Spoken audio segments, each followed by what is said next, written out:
Hey guys, it's time for, well, let's do a layout update. You know, I was going to run my RC car over here today on the little course that I'm building back there. But man, it's like 86 degrees out here. It's getting a little toasty. Yeah, so let's go back inside the garage where it's a little cooler, huh? We'll do a layout update. All right, guys. Yeah, so just a little, having a little fun there because it actually is. Hey guys, it's Rick from the future. Hey, just a little side note over here. So I was just sitting over here getting ready to edit this video and everything, and I realized, man, it's kind of bad. So nothing went the way I intended it to go. We were gonna do some speed matching. We were gonna clean tires. We were gonna talk about my lift up bridge and all this stuff, and man, none of it just went right. You ever have one of those days where just stuff just didn't go right? It turns out that the tires were not dirty, the speed matching never happened, and there were dogs barking and one thing after another, and then the camera settings were all funky. And you know what, just to make a long story short, the locomotives didn't need steep speed matching. They were fine. It was just some cold temps in the garage, maybe, or maybe I was hopped up on caffeine or something. I don't know, but they're working fine. And hey, I'm working on my backgrounds too back here on the computer. I'll have those in about a week. So listen, if you still want to watch this dumpster fire of a video, go for it. Enjoy yourself. But otherwise, I'll see you in the next video that hopefully comes out a little bit better. Enjoy. If you really want. Like 86 degrees and it's a little toasty out there, and not to mention, you know how RC cars go. I broke the steering servo on this guy, and so I'm waiting for like a $50 part to come in there. So I got a $50 new steering servo for that guy. So we're stuck in here, unfortunately. You know, playing with the trains instead. Anyway, guys, so I thought I would do a little bit of a layout update and a little bit of a sort of how I do it, because I mentioned before. Let me go ahead and quiet these guys down just a little bit here. There we go. Well, completely, I guess. So in the last couple videos, I mentioned that the local here, well, they weren't running together very good. Like they weren't speed matched or something like that, and I think it was dirty wheels. And I said that maybe I got to clean it up and everything like that. And guys were like, hey, I wish you would show us that. So that's what we're going to do right here. It's a little bit of a how-to, and we're going to chit-chat also.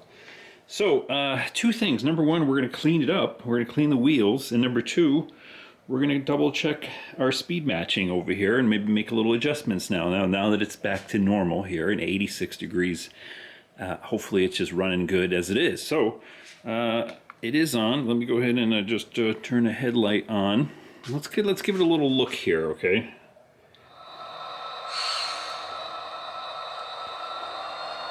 So I can see that 2013 in the back right there seemed to kind of kick up first.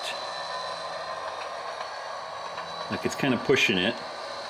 Pushing 914 with the lead locomotive here in this direction. All right, and just kind of watching the couplers over there, seeing if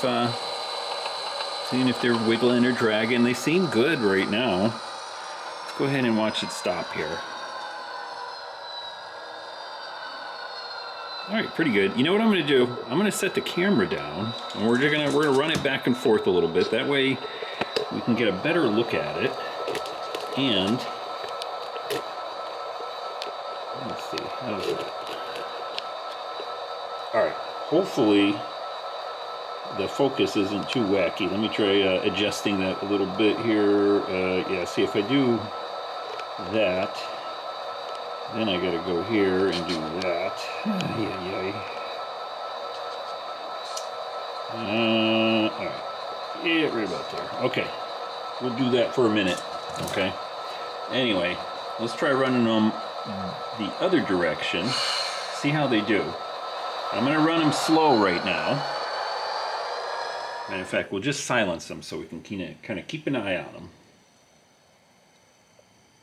See if I hear anything funky. Other than that, I hear the motors kind of going a little bit. Go ahead and stop them right there. We'll bring them back this way. Now I'm going to power them up like quite a bit. So I'm like totally unrealistically jamming the throttle like way up.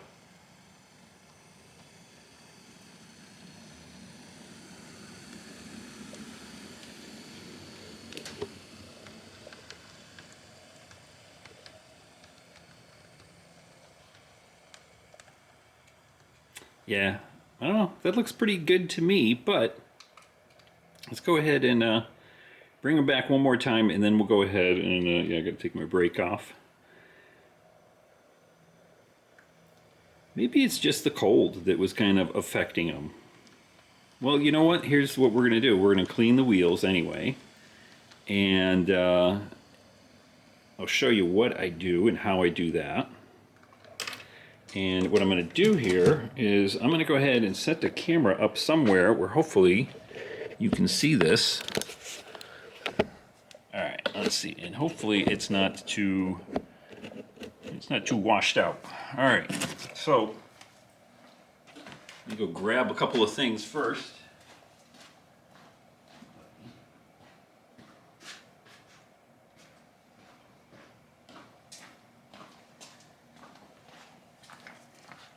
All right, so I know I've mentioned this before, but this is what I use to clean my tires. It's just airbrush cleaner from Tamiya. It's basically nail polish remover, exact same stuff, okay? So now I've got the locomotives powered up and everything, so I'm just gonna grab one of them and I'm gonna take a look at the wheels there, see if I see any like spots of gunk or anything like that. And actually it looks pretty good right there. So I don't see any dirt on that one. Let me put that off to the side. Let's take a look at this one. And same thing over here. You know, sometimes you see the black sort of patches or into the flange, I guess, right there. I don't see any of that. So these actually look pretty clean. So I'm gonna guess it might just be that the track is dirty, or everything was cold and kind of working differently. But well, we'll give it a little bit of wipe down here, at least so I can show you what I do. Now, I just take a Q-tip, I take a little bit of that stuff, and I just kind of run it along. Let's see what we get. Yeah, pretty clean. I mean, it's not coming out dirty at all. A lot of times you take a Q-tip like that, and it'll be black, you know, coming up with stuff. But you can see that these are pretty nice and clean. I mean, there's just a little tiniest bit right there, but for the most part, looking real nice. So I'm not even going to bother, but that's how I clean them. Now, what I would do is put them on the track. Let me put them over here this time around, and then roll them forward a little bit. Stop. Take them off. Wipe down, because we're rolling the wheels forward a little bit, so that we get the entire wheel cleaned up. So now, let's go ahead, put both of them back on here, but we're not going to connect them up. Let's double check the speed matching and see if we got to do anything there. Come on. The first thing is to make sure we have got a good connection there. Okay, here we go. Now we're going to flip the camera around so you can actually see this. All right, let's see. Find my controller over here. All right, here we go. Let's see which direction we're going. I'm not sure, but let's see how they do here.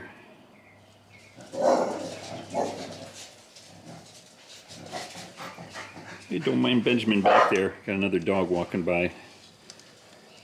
All right, well, they're doing pretty good right there. Pretty much staying in line right there, bouncing just a little bit. This guy is, but for the most part, let's go ahead and hit the brakes. Ooh, that was nice. All right, let's try the other direction. You know, a lot of times these things work they work in one direction, they don't work in the other direction.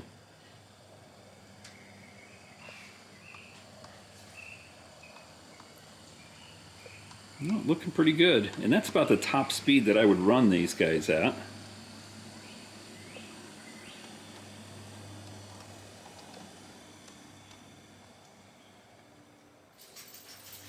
Well, there you go.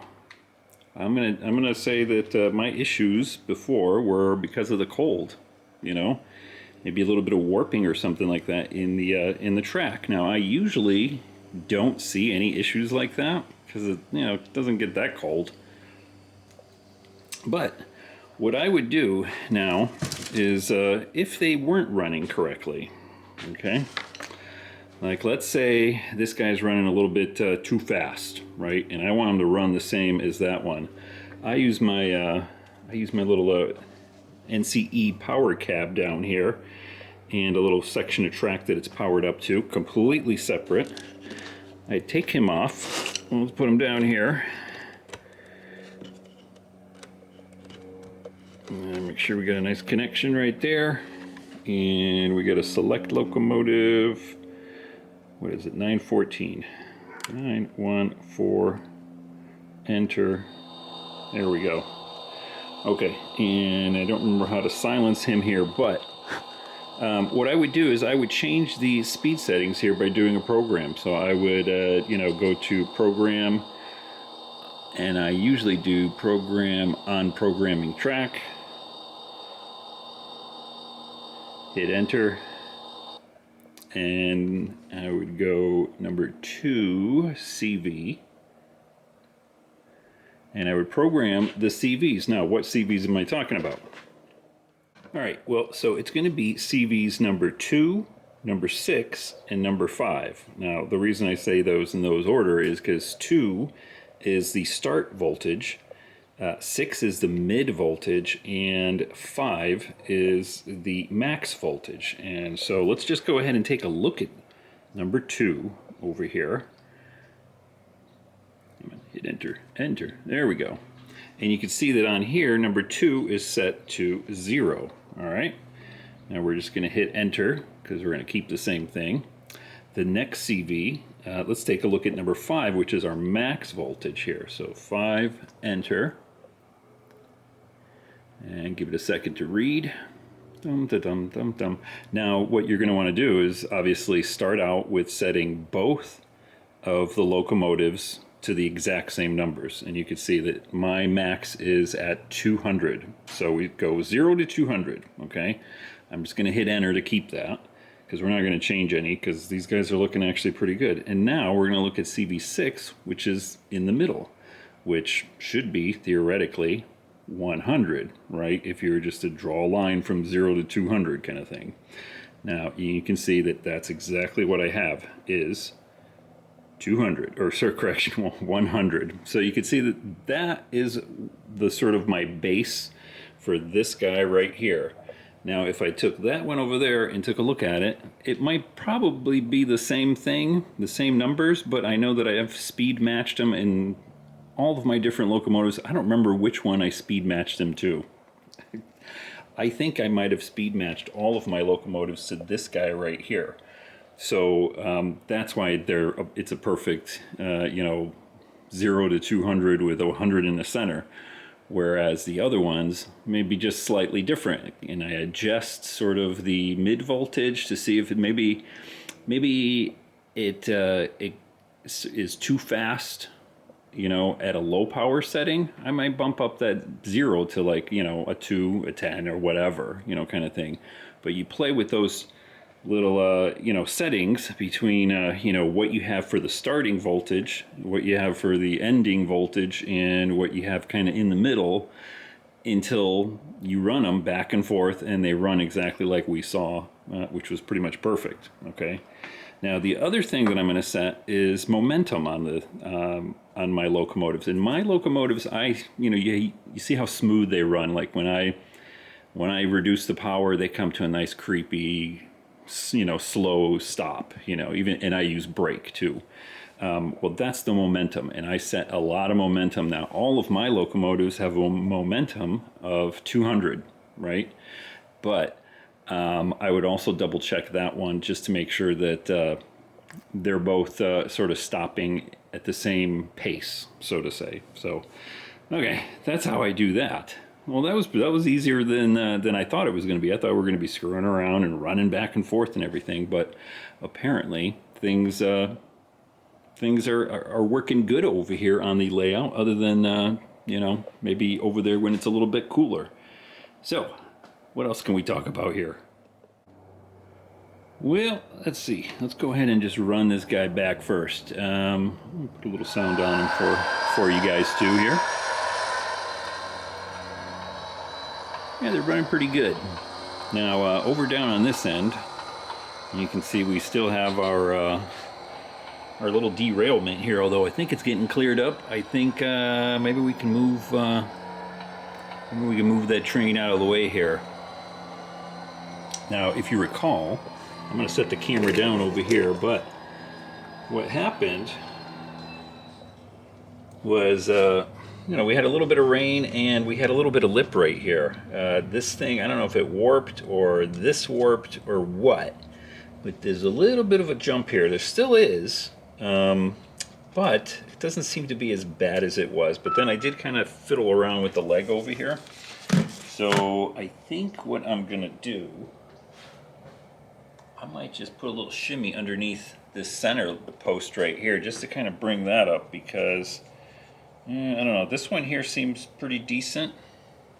I don't know if you can see that over here. Sorry, this one here seems pretty good, but this one here is still a little bit of a bump, a little bit more than I'm used to, but I don't know, we'll see. Let's go ahead and fire up our train here, and we'll see if we can't grab our cars over there. And there's the yard. Let's get that on that. Here we go.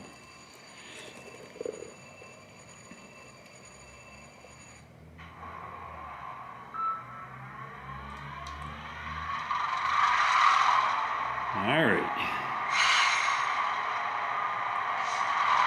We're going to have a little bit of operations here after all. Let's go ahead and grab these cars over here, get them off of the bridge, get them into the yard. We'll see if we have any more trouble right here.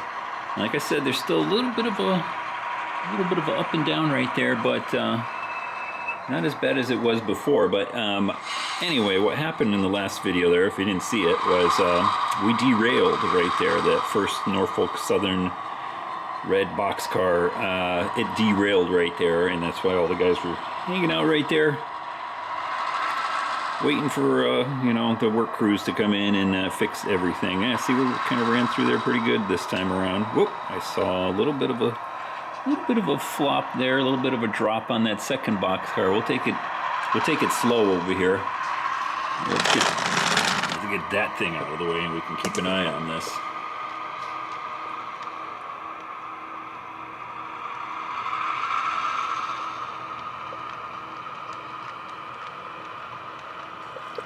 Yeah, I'm going to say we're fixed.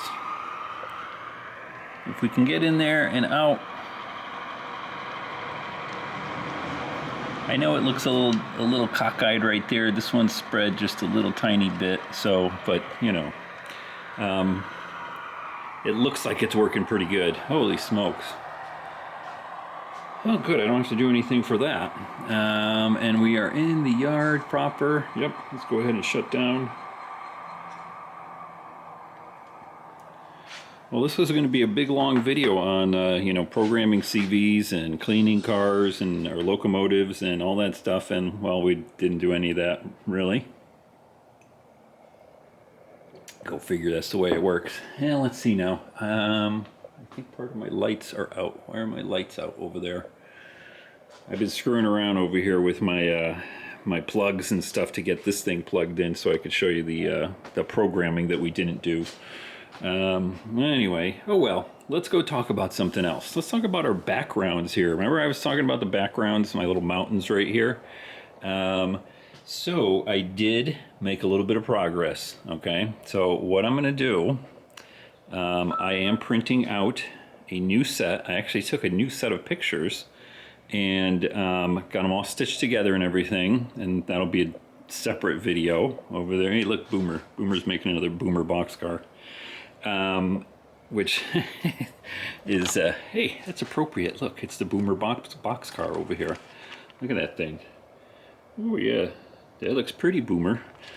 Anyway, what was I talking about? Backgrounds. Yeah, I did get a new set of pictures from my backyard, which at the beginning of this video, you might have seen me sitting back there, but the mountains that you see in the background here are all pictures from my backyard. Now this one was a little bit of cloudy day. That was like the first one I did way back when, and then I figured I would get a better set of photos, and so I got these here. And you can kind of tell where the seams are right here, because I literally just print these out on a regular inkjet printer, and then you know, tape them together, cut them out. So all I have is the mountains, and unfortunately I don't know why my light is not working underneath the sill right there. I think it's unplugged, but let me swing around this way where we got a little bit of light. There we go. And yeah, so that's the way I normally do it, but I'm actually going to have them printed at Walgreens. You know, you go online, you go to Walgreens printing, and they'll print them out in like an hour or two or something like that, and you go to your local Walgreens and pick them up. So, and you can get a banner done for about $37, $40, you know, that's the going rate. And it's a 2x8 foot banner, right? And so you kind of go in online and you got to stick the picture in there and kind of, you know, fiddle with it and everything like that. So I'm still in the process of doing that to make sure that I have it, you know, kind of configured the right way, because it's a foot from here to the top of the shelf here, but you can see that my mountain is, you know, it's not going all the way up. It's about 7 inches from the base up to the top of the mountain here, the highest sort of mountain. And so what I figured is I can take my pictures and I can actually have it, you know, have 3 layers sort of stacked up, one on top of the other, inside of the Walgreens sort of banner program, and then print it all out, and I'll actually have, what is that, 24 feet of mountains that I can cut out, and that will cover me from there all the way around to here, which is about 20 feet. Where am I? There. That's about 20 feet, so I actually have like 4 foot extra where I can use it, you know, who knows, wherever. But, you know, where I can kind of, I got room to fudge, let's put it that way. All right, so I am making progress on that. I hope to have that done, or at least printed out, probably in the next, before the next video. So maybe by the weekend, or just after that. All right, guys. Well, this was a lot of rambling and not a whole bunch of stuff really happening here. We did run a little bit of cars, kind of talked about CVs and stuff. Programming CVs, which is, it's not fun, but you know, it's something you got to do. There are a lot of videos. Oh my goodness. It's like freaking summertime out here. Come on. All the dogs are barking and everything. Anyway, there are a lot of videos out there if you just look up, you know, programming or speed matching locomotives. And, you know, I know I've done it before, and everybody else and their brother have done it too. So I'm not going to go in depth. Do a search. You'll see it. You'll get it. Then it's already been explained way better than I can explain it. But we kind of get an overview here, and at least we kind of troubleshot, if that's the correct terminology, our little local right here, and figured out there's nothing wrong with it. It was just a little bit too chilly for us poor little California locomotives. That's what it was. So now that we're back to like 86 degrees and it's there nice and warm and toasty, all working good. All right, guys, I think I've been blabbering enough over here. I'm gonna watch Boomer's ridiculous 1.5-hour video on doing his boxcar over there. Actually, I'm just kidding. I love Boomer. Should be some good stuff over there. So, and maybe I'll pick up some tips over there. Anyway, I'm gonna go watch that. I'll see you guys in the next video. Take care.